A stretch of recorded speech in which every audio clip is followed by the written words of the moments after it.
So, welcome to the show. It's Thursday and this is going out on Mintwave Radio. So, just ask Alexa or go to the website, KarenRobertsCoaching.com/Mintwave radio to listen live, see our schedule of other shows, whether it's on a podcast, whatever podcast platform. You can see our other shows as well. Same website, /podcast-network to see who else is on there, who resonates with you. You can download the app for Apple and Android and subscribe to any that take your fancy, or follow, or leave a comment. So today's episode is 117. And today we have Andre Hoffman, who is Doctor of Self-Worth, mindset specialist in fast sight transformations, self-image and confidence. And we're going to be talking about, well, from unconsciousness to purpose and authentic living, the 34-year journey. So my name's Karen Roberts. I am your host, and we provide a platform for consultants, therapists and healers to get their message heard to the people who need it. So if you are a coach and would like your own slot on our radio station or Raising Vibrations podcast network, or come and have a look at our directory and see who would be the right fit for you. What is it that you need help with right now? So anyway, Andre helps business owners and leaders who are experiencing inner struggle, self-doubt, maybe feeling exhausted, they're working hard and plagued by negative thinking. He loves to create rapid psychological transformations. He'll remove the internal conflicts and struggle from your mind to achieve confidence and the peace within. He also helps them by his own group program or one-to-one transformations that reconnect them to their authentic leadership and naturally high self-worth.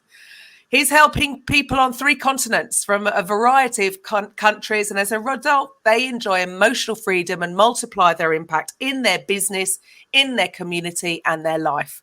So if you work with Andre, you will gain a new self-image and have the space to tap into your true genius and purpose. So, Andre, welcome to the show. It's an honor to be here, Karen. I'm very excited to help people to plant one more seed towards a new life. Awesome. Okay, so could you share, so that's a little bit of your background, but can you share with the listeners a little bit more about your story? How did you come to be doing what you're doing now and helping these people? I was born in Budapest in the 70s, and it started with a very dysfunctional relationship with my dad. I felt not loved. He was busy doing his own business, always stressful, always blaming, walking at home on eggshells, not to trigger him. But unfortunately, I could not win. He always found something that was not done well enough, or I didn't know I should have done. And it was painful. He was angry, stressful. Things didn't go well in his business because of his own patterns, but I didn't know it at the time. And I decided that probably I just have to be away from the house as much as I can because I'm not good enough or I can't deliver up to the standard. And I decided to do sports, and that had a chance for me to, I thought, to prove myself, or winning the national championships in basketball at age 12. I thought, now, finally, he's going to recognize who I am, or at least congratulate, but didn't happen. And that was a surprise. And then I started running marathons and then climbing ice. And I thought maybe now, but the males in my family were just incapable of congratulating or recognizing performance. And then, of course, these patterns are not good enough, unworthy. It started to externalize into every area of life. I felt anxious when I had 2 or 3 people in front of me to talk to, or even in front of a class. I was too shy to ask out girls. And when it came to finding a career or a job, I was so disconnected from myself that the only thing that came up is, where are they paying the most money? And I've done a research. This is just before university. And I said, well, if I don't know what I want, and this was the story, Karen, I really want to point this out to the listeners. The story in my head was, I don't know what I want, I don't know who I am, and I might as well better to have money and not knowing who I am and what do I want. And that was the experience for me the next 20 years. So I ended up working in banking. In 4 or 5 years' time, I realized this is just not what I want, and I would not be sitting 9 to 5. For the next 20 years, I've seen people really burnt out. Uh, so then I moved to Ireland for about a year, and I followed someone who I loved. It didn't work out too well, but I realized I needed to find answers, and the answers were not with my father. So the journey has moved towards finding answers, finding out about myself. And I failed in everything that I started to do. So, corporate, I was not recognized because of the not good enough patterns. Everything has become a mirror of my own inner world. And it was difficult. Did you want me to go to anything specific? Or No, it's just a yeah, no, just a general. How did you come to being, I suppose the realizations throughout your childhood to where where you are right now and why you're doing what you're doing? Because this is a familiar pattern. All these Mm, feelings of being unworthy, many people, and I'm sure a lot of the parents, they don't realize, or they maybe didn't know what they were doing, how much damage they were doing to their children at that time. But as you said, it has a knock-on effect to what you do, and many do because of our conditioning through schooling. Just because we're different countries, I'm sure the school systems are very similar. You're brought up to believe that you've got to, got a good job, or go to uni, get a good degree, get a good job that's going to pay well. And instead of going inwards and looking at what it is you really, really, really want to do, for many, that is a familiar story. So I think that will resonate with many. So from mm. there on, what were your next steps? So you're obviously having these realizations of what's going on, or maybe it is when you can look back, these patterns that have been triggered by certain stimuli. So yeah, no, continue. Yeah, so I just came up with this while you were talking that, yeah, my father really was the doctor of self destruction or self worth destruction. He's been the blaming, and then I told you so, and then penalizing. So that has turned on this negative cycle of losing my self worth. So what happened? I've done everything I could under the sun. I started the corporate career. Then I started up 2 or 3 businesses. Later on, I moved to New Zealand. I thought the distance from Hungary to New Zealand will resolve my problems. It didn't work. And then I started to seek out spiritual gurus around the planet.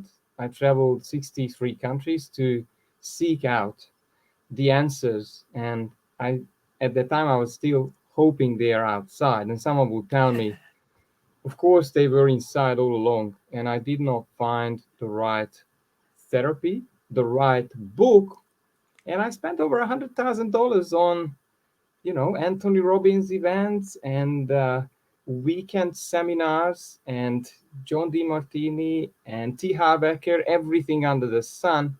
Whereas my breakthrough didn't come and has not come. So when eventually we ended up here in Australia 5 years ago, and I fell into the usual patterns of working hard, and I always started side hustles to be able to break out of the job. And another story that I want to share, that my story was here when I had 2 children in Australia, that I have to work hard to pay the bills, and then I'm having my side hustle to break out of the job. Well, it didn't work because I was always running my side hustle not to lose money. that's what exactly happened. So the stories again became a reality. And about Ah. 5 years ago, 5 years ago, I've almost lost my wife and two children because of these patterns of, they became skeptical of me, ever changing. And that's been now 20, 25 years of running on self sabotage. And some of these nights when I got home has become an absolute self abuse. I allowed my children to slap me in the face when I fell asleep when I was to read the bedtime stories. And at times I just crashed on the floor and fell asleep. And at that night, I remember I was crying because I couldn't believe that I become exactly like my dad. And Mm. that was the lowest point probably, where I said, I don't care what it takes. New story. I don't care what it takes. I will invest into myself, and this would be the sole and only purpose in my life to overcome generational struggle or limitations of my mind, and I will shift myself and probably relationships around my, in the whole environment. And I shortly after was able to hire a mindset specialist who had been able to access all of these dark ideas that I've been carrying, unlock my potential. And ever since, the Doctor of Self Worth brand has been brought to life. And it was a Mm. bit of a few years in the making, germination, but the brand name came from my clients. They started to call me the doctor because I was quite meticulous and not, taking too much time on zeroing on, you know, some call it limitations or emotional traumas, and resolve it fast so they are able to shift gear and really show up in their life as the next version. And Mm. and I love my life. My children love me. I spend time with them. They are homeschooled. I enjoy what I do each day, every day, and I sometimes work over the weekends, which has never been the case before. Right. Well, I mean, that is, isn't it interesting that so it took you quite a while, and look, nothing happens overnight, does it? You may have needed to learn the things that you learned from the Tony Robbins, Harvard Eckhart, or can't even pronounce his name. But all these things, I mean, they have things in them, and they're things that we do need to learn. But again, we're always looking for the answer to be an external answer. It's outside of us because we've been conditioned, and because of maybe how your father have treated you, to not trust that inner voice. And that, in other words, you need help from outside. You're always looking for another guru, another book to read, another course to go on, another weekend convention to sort of go to. Whereas actually, it's always in the inner work. It always starts with you. But do you think that it's not just one thing? It's not just your dad. It could be part to do with the school, your peers, that we have been programmed from children to not trust that inner voice, to not trust our intuition, Mm. rather than it being on one specific thing. So true, so insightful. I think there's two factors that has shifted everything for me.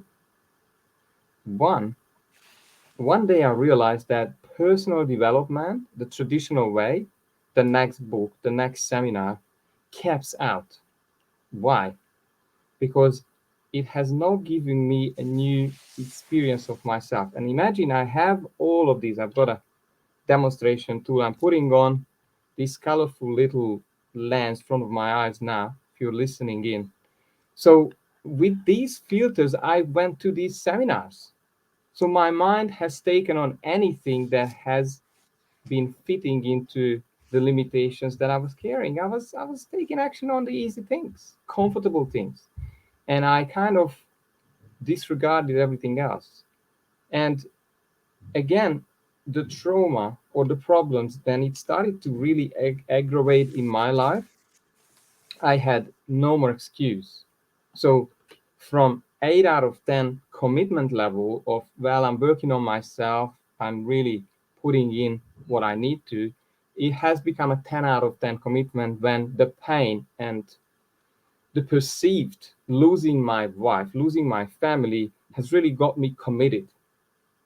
And probably Mm, that's the biggest one I'm looking for in someone looking to work with me. That's where I'm being very selective, because virtually people have a guarantee of results because of mm, my obstacle course to be able to have them work with me, because then mm. there's no risk, because I don't really even want anyone's money who's not getting what they came The results. for those Yeah. results. But then there's one more thing that comes here, is that I didn't know, and probably because I wasn't committed enough, that this 34-year transformation could have been done in 6 to 12 months, because of zeroing in on the uncomfortable patterns where the mind would never want to go to. Like, we're Mm, designed to avoid mm, perceived dangers. We're designed to avoid this, I call this big black box in most of our heads, that they're too hard to deal with part. Grief, loss, abuse, sometimes hard things happen in the past which the child could not deal with. And as long as you avoid that, it's controlling your psychology and your results.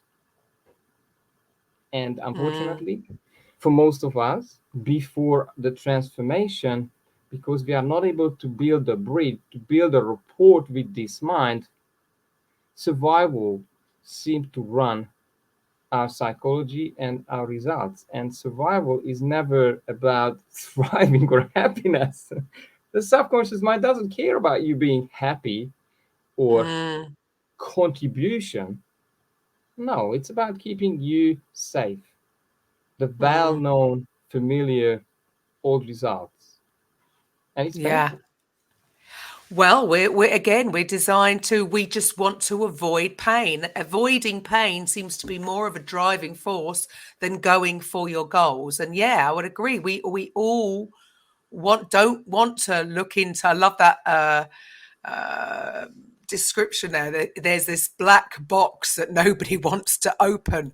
And of course it's true, because nobody wants to feel those feelings. Or the flip side of that is some people can get almost addicted to the I don't want to say the therapy arena, but sometimes when they think they're dealing with this stuff, and then Mm, some of, I'm not putting down any therapy, they've all got their place and horses for courses, but sometimes they can get caught in the, because it's the talk therapy, and they're going into that place and talk. It's almost starting to create a victim mentality, or then they're constantly talking about that, which they don't realize actually that's holding you there. Yes, do it for a while you heal, and then put it, you can remove the black box can go in the recycle bin and move on. But some people can stay stuck in that. Okay, now we've delved in. You don't want to stay there, right? But I mean, you mentioned it's interesting what you mentioned there about your 34-year journey could have been done in 6 months. Mm, could it? Yes and no. Or is that part of the journey? You know, that there are, you would have learned a lot that would have been eventually subconscious when you're dealing it with this way. So, there's no, I just believe that, as they say, when the student is ready, the teacher will appear. And for some people, they might need just that first level step to get them up to hear that message. Then they might be ready for the next teacher. So going straight in, sometimes for some people, their minds may not be ready to hear really hear that message. And like you say, you're working with people that, like you said, it's sometimes when you're in a lot of pain, like you just said there, that the fear of you losing your wife, the fear of you losing your children, I mean, like, something has to change now. And what quite often when people are looking for transformations, they're just dipping their toe in the water, really, because things are comfortable. You know, they've got a well-paid job, they've got the house, they got this, they got that. And although they would like to have this, there's not enough pain sometimes. I'm not saying that's in every case, but sometimes we can get complacent when we're comfortable, even if we're not where we want to be. And for some of us, it takes having your back against the wall and realizing that, oh no, things have to change today. Does that make sense?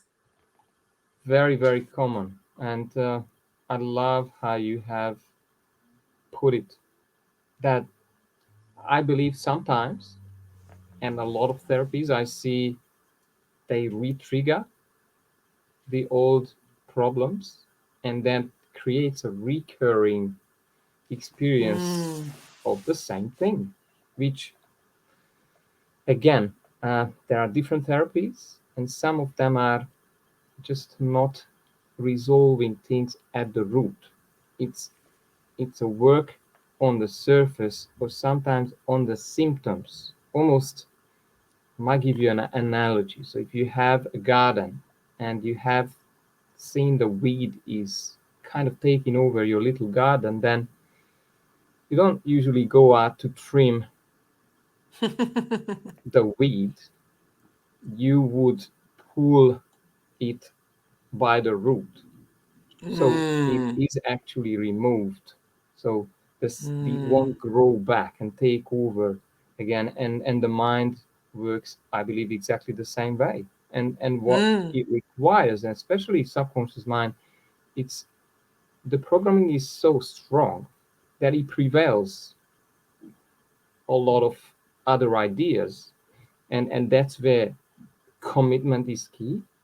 But then also the mind requires in therapy a very direct approach, a direct approach about what is the learning, what is this teaching you about yourself, and what does this mean. It's pretty much about changing the meaning of what happened in the past, because that could drop the emotions. It's almost like from victim the person becomes cause about any events in the past. Now, from that place, there could only be then in the past empowering events. They could straight away turn around 180% their psychology in the present and in the future. And in this way, well, I'm not changing the past, but I help people to change their relation to what happened in the past. And that's where the power lies. Because when you become cause, then you have not changed things in the past, you have changed your identity in the Yes. present. And you Yes. have a new magnetic field from that point, because they're not good enough. The I can't do it, I'm unlucky, or I've got trauma drops away. Love And that. then the emotions that you've been hanging on to, fears, sadness, or being angry or frustrated, or, feeling hurt, if you're not hanging on to it, emotion really becomes energy in motion. What it should be.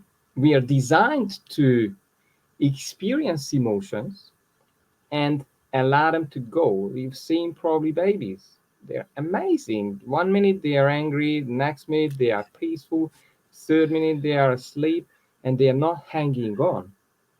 Unfortunately, trauma, much of the times early on in life, the mind did not have the wisdom, did not have the discernment to make sense of what happened. And then it just decides to hang on to sometimes what people have around you. You know, if mom was angry, dad was feeling not good enough, then how do you build a relationship with a wounded parent? Remember, what drives you is what is safe for me to get food, to be loved, recognized, and be supported, clothed, and fed. The best way to build rapport and connect with mom and dad, then yeah, I'll be like them, because then I will not trigger them. I wouldn't be able to fit in to the environment. And now you can think about maybe school teachers, grandma, any authority that has been controlling the environment, or who has been giving you suggestions about yourself. Remember, up to the age of 12, 10 to 12, you could not filter information from outside. There's no conscious filter. You can imagine as if you had this drive, you know, these external drives that are used for computers. Mm-hmm. Now, whatever happened around you has been directly burning the drive, your identity, up to the age of 10 and 12. And around maybe 13, 14, you really started to question parents. That, remember the teenagers, how they are Mm-hmm. starting to challenge mom and dad? They're looking for outside role models because they say, well, I'm not too sure. The filter is on. They challenge the status quo. The problem is the identity is already installed that will create the results, recurring until, and Karen, you really said this, until the recurring parents, the recurring events of, you know, they're not good enough, I'm not getting what I want, I'm not being respected, or people are abusive against me, has got to the point when one decides that probably I've been there in 10, 15 times in my life, looking back at age 30, 40, 50. That's when I get to meet people. And they realize that somehow I was involved. I don't know how, in some way, I have played a part. I have unintentionally caused things in my life. And that's the time when one takes charge, or at least not playing the victim anymore. That, That's what you when, just said there, that is key. And I really feel that that is the pretty much the biggest thing, is this taking taking control of the situation, as in accepting, just the full acceptance that, yeah, it was part of this was me. It's not just, there's never it's not never just one thing. I was a part of it. And can't think what word you use there. It was unknowing. It's not blaming, saying, oh, I created this because I'm a bad person, but oh, yeah, that was me. But unconsciously, I was doing this, which was reacting with this, and having that realization. I really think that is such a massive part from what you've just said there, is that realization that, oh, yeah, maybe how I was reacting was then I was attracting XYZ. But it's okay, without blame or without, feeling guilt or feeling shame. Just, yeah, unconsciously. But now I'm conscious of it. Guess what? I can change it. I mean, it's so empowering. But some people are just not quite hearing that, what you said there, because in their perception of it could be, it's not my fault, I'm the victim here. And that is keeping them apart from their healing, because it's not about blame. We're not talking about blame. It's not your fault but knowing that, how I've responded to that particular stimuli or that particular circumstance or that kind of abuse has then in turn attracted this response or this reaction, and that's how it's sort of going. That realization, it's just so empowering. But I feel, do you not feel that not everybody, are they ready to hear that yet? Because they will defend some. Look, the mind main principle, and you may have heard that subconscious runs 99% of your life. I would say almost 100%, and your results. And it's called subconscious because you are not aware of a lot of things. And if I want to put this into numbers for some of you, then the mind, the five senses, can only take in less than 1% of reality around you. So you think you know what is out there or what's happening in a relationship or in your business, but you have a picture of 1% of what is actually happening. That's a very tiny piece for you Tiny. to have a smart and a well-informed reality of the truth. And unless you hire someone who can see the 99% that you don't even realize it's there, you won't be able to move on. Now, why is this? One thing is the victim chooses, subconscious mind chooses the path of least resistance.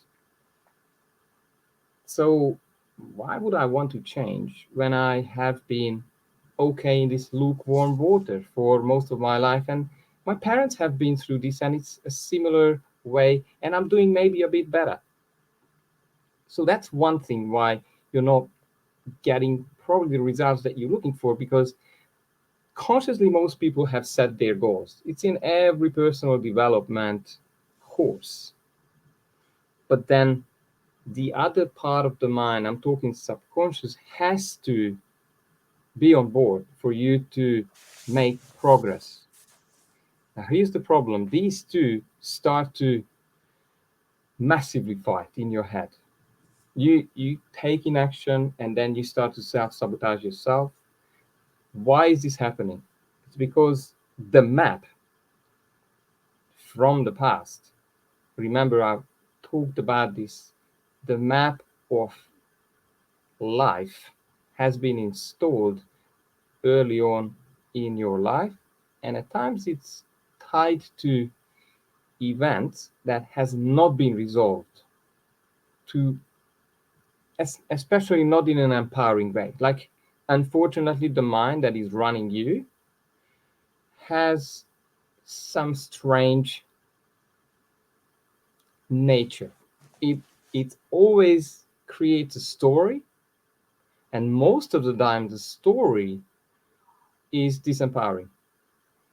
The story, it's almost like this critic explaining things as your fault.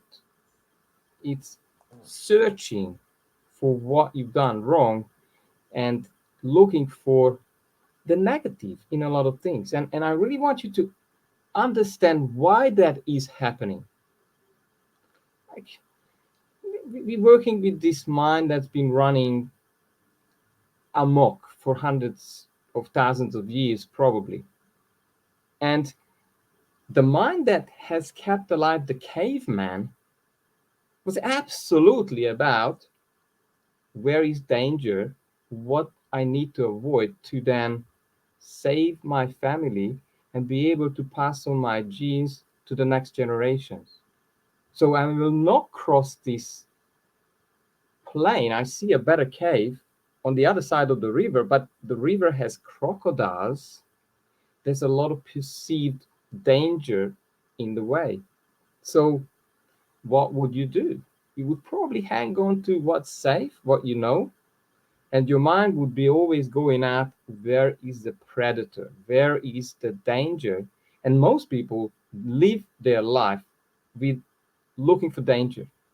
Mm. Imagine that drives their attention, that drives their focus, and you may have seen massive putting people's focus on danger in the last few years by the media.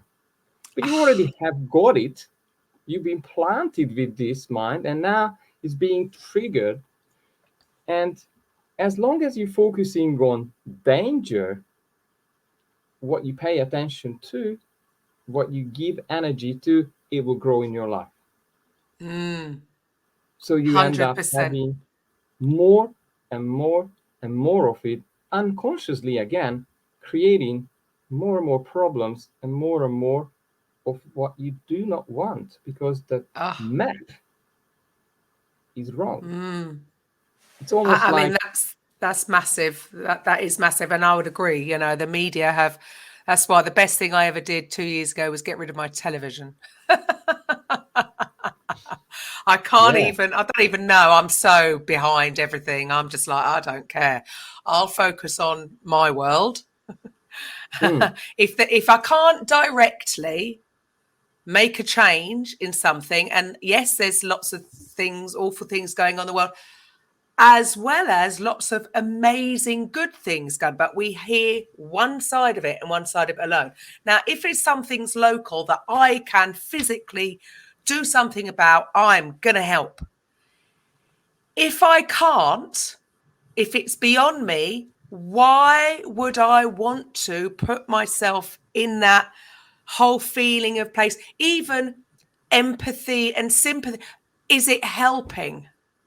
This whole, it's almost like we've been again, oh, well, you should feel like that because you should sympathize. Oh, who's it helping? That's just virtue signaling, isn't it?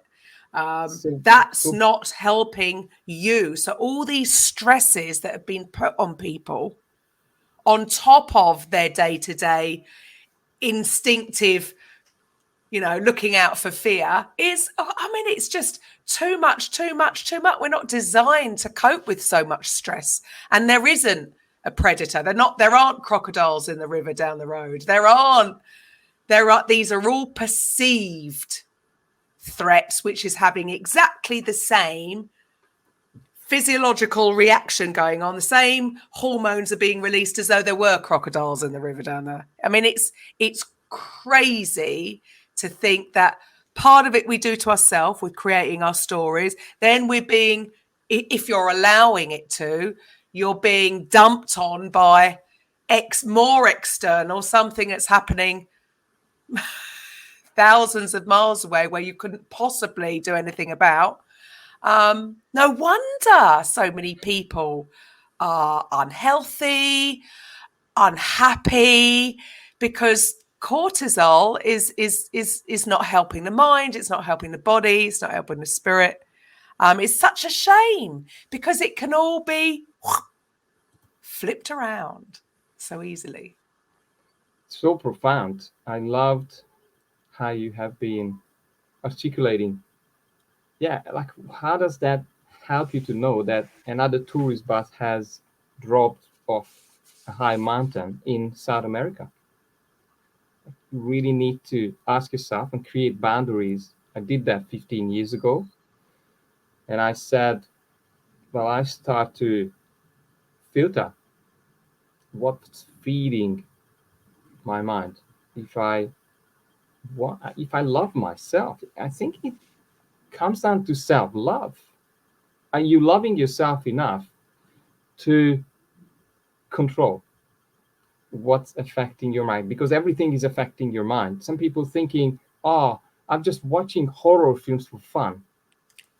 Well, I've met a few of them, and the story is well, it's fun, but the level of fear and phobias that people have, and you know what, it's no different when you hear negative news, because that, remember, it's a commercial organization. The news is just there to grab your attention so then they can sell you the ads. So positive news will not be so No. triggering enough to suggest you.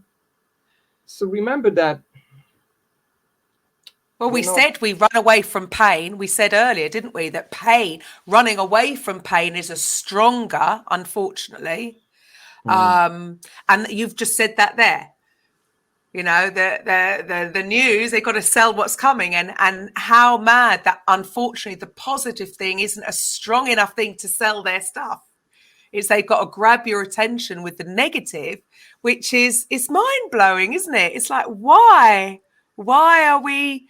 But I suppose it's that again, it's that we want to run away from fear. So it does grab our attention if you're not aware of it, because, you know, what have I got to do now to get away from this perceived threat?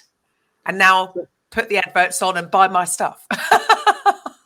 yes, and I want to go very radical here. So hopefully you will remember this. If you sit in front of the television, you may be even eating or drinking, you pretty much go into a trance.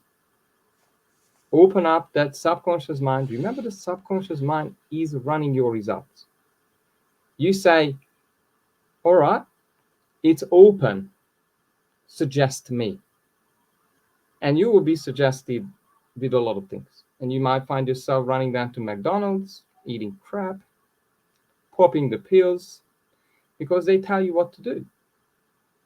And if you allow it, and I was watching television for a while because that's what I have seen. Remember, my parents were doing it, and they were watching it to know what's happening in the world. Well, probably you would have a different experience if you visited countries. And this was in my head. I said, well, I don't want to know from the news what is it like to live in Cambodia or what is the experience there, because it was blacklisted by New Zealand where I lived at the time. And I said, well, I just don't believe it until I go and see myself how dangerous it is. Well, it's one of the most amazing trips I've ever had in my life, especially with the people, how safe I felt, and how much contribution they have done to my life and I have done for them. That's where I started my kind of Visit Orphans Today project, which is about Ah.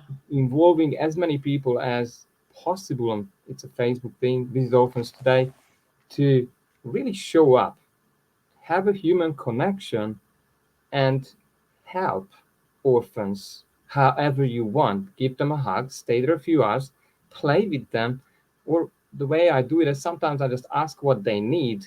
And rather than sending money through organizations, which at times tiny amount, if any, arrives, I Mm. deliver it myself with my little family, and then I share the experience. Would love you to be part of it, and I would love to have a whole directory of orphanages around airports, around big cities, because probably you're missing out an amazing experience, maybe 300 meters from the hotel where you're staying, because you don't know you could have spent 1 or 2 hours really having a human connection. Oh, that's amazing. I love that. And especially for me personally, I was adopted as a baby. There was three of us, all of mixed race. My parents Mm. are English. So can you imagine in the 70s, they took on three mixed race babies. Um, so a challenge for them as well as for us.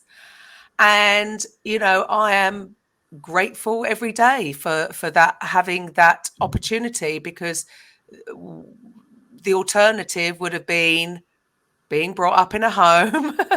I truly believe that I wouldn't be doing what I'm doing now if that had happened, because, you know, I was lucky enough to be okay. I'm not all for traditional schooling, but I did have a happy upbringing. I was in a safe home.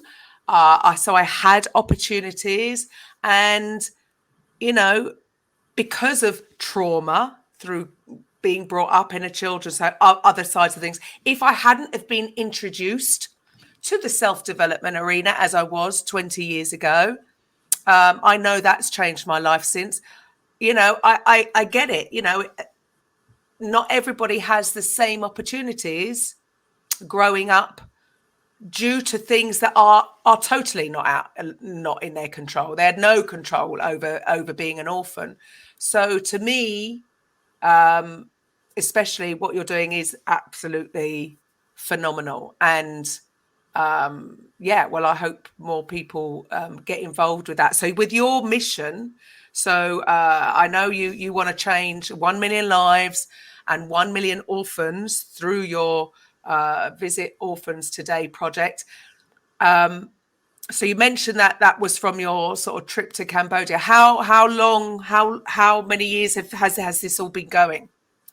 It's been going for 10 years, and I need to admit I have not been able to really scale it and make it a movement. But I always believed that, there are ideas, especially around love, acceptance, really giving to those who are lack of pretty much all the resources is, there are ideas which time has come. And probably this is one of those. Uh, so I would love you to maybe like the page and bring on any orphanage with the details and what they need. So they are whoever is traveling around, because I know most of Western travelers, they spend thousands of pounds or euros, and 10 or 20 makes a massive difference in children's lives. I've been to Africa, and we were able to buy 20 kilos of rice from maybe Wow. $30, and that was Wow. feeding kids for weeks. So the tiny bit that you are at times providing is making a massive difference. And I really wanted to take this to the next level, where now if you have issues around not getting what you want, now think about orphans. Like, what is their psychology? No one cares about me. It's not going to work. I'm alone. I was left behind, abandoned. I don't want to even go deeper with this. But then I would love to take this work that I'm doing to shift to Yes. generations to come, to really Oh, give hope I, and plant a new seed massive. to new life. And orphan, 40-year-old, 60-year-old, this works. Yeah. I just need Yeah. commitment. Yeah. I mean that is massive. Like I've said for a long time that this stuff should be taught in schools, but let's go to another level. Like you say, I'm sure I said this the other day. I'm sure I have got unconscious abandonment issues going on that maybe I should delve into, and I haven't. I've probably avoided it myself. However, it's not having a really bad effect on me right now. I know it's something that, when I have a little bit of time, maybe I will go down, maybe I'll go into my little black box that I've been avoiding in my mind. But for those children that had nothing and brought up in a home or an orphanage, I mean, just, my mind boggles with that. And which is, so this is where this teaching is essential, because imagine the transformations that could come from that. So if anybody would like to be involved with that, can you just, to the listeners, how do they get in touch? It's if you put in Facebook Visit Orphans Today in one block, the page will come up. And if you have any experience, an address for visited orphans, I would love you to share your experience. And I really want to take this idea to the next level, to bring in hundreds of thousands and millions of people, because it is meaningful. At the end of our lives, probably it wouldn't matter how much money you've earned, or you know it will be about love. I can Let me help you with that. The meaningful things will come as you grow older and older to the front of your mind.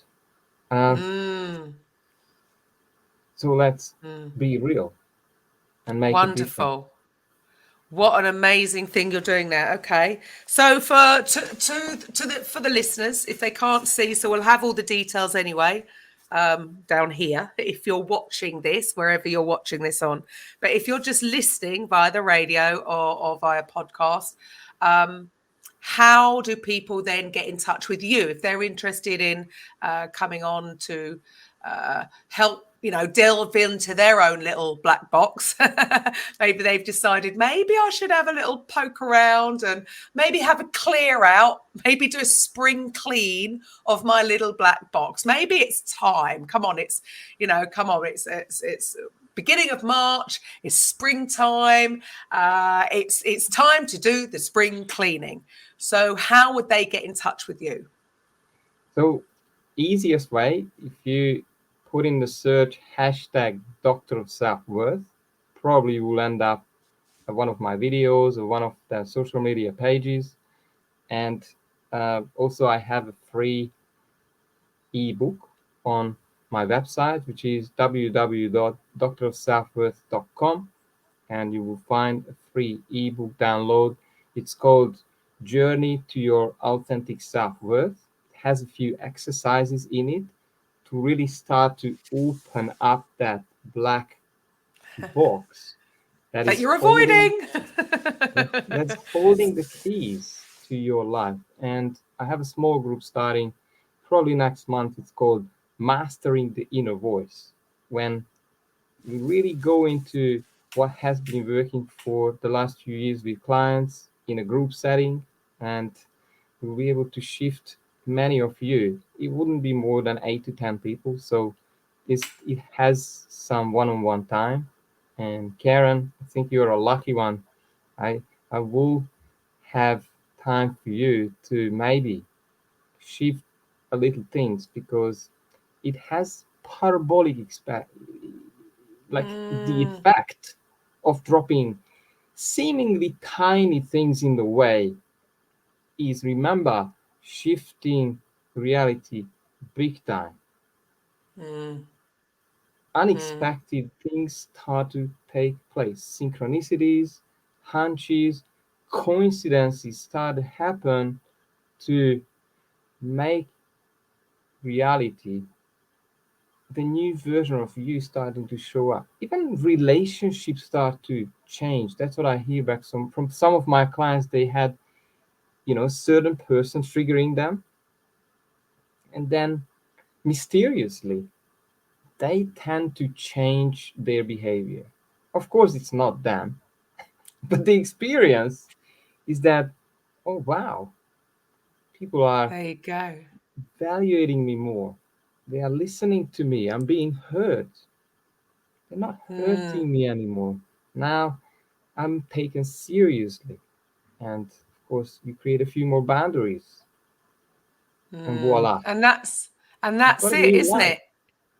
We I don't know why we go through life thinking you're going to change that person. I mean, I know I've done that in the past, thinking, no, you can only change yourself. You can only change yourself. It starts with you. So it's all about doing the inner work. And I don't know why, because it's an intangible, Andre, don't you find, until people you don't get it until you get it. So for some people who aren't ready to hear that, they're just like, oh, it's do the inner work, do the inner work. But because it's not something they can touch and see, and it's, oh, well, no, but I've got to do this. I've got to do the work. I've got to do the work that they perceive to be the work. I've got to do my social media, and I've got to do this, and I've got to do this, and I've got to do this. I'm too busy. I was just so busy being busy. I wasn't Exactly. very productive. But avoiding addiction is the pattern. Totally. That was Avoiding. And then justifying it in my mind. Well, yeah, but I'm busy. I'm busy being busy. exactly. It's almost like I haven't got the time to fix the tire, but I'm doing 5Ks and I'm through the bumps, and I don't know what's wrong with the road. I But mean, it I is. haven't got time to It's. look at my bloody tire that's been blown 10 years ago.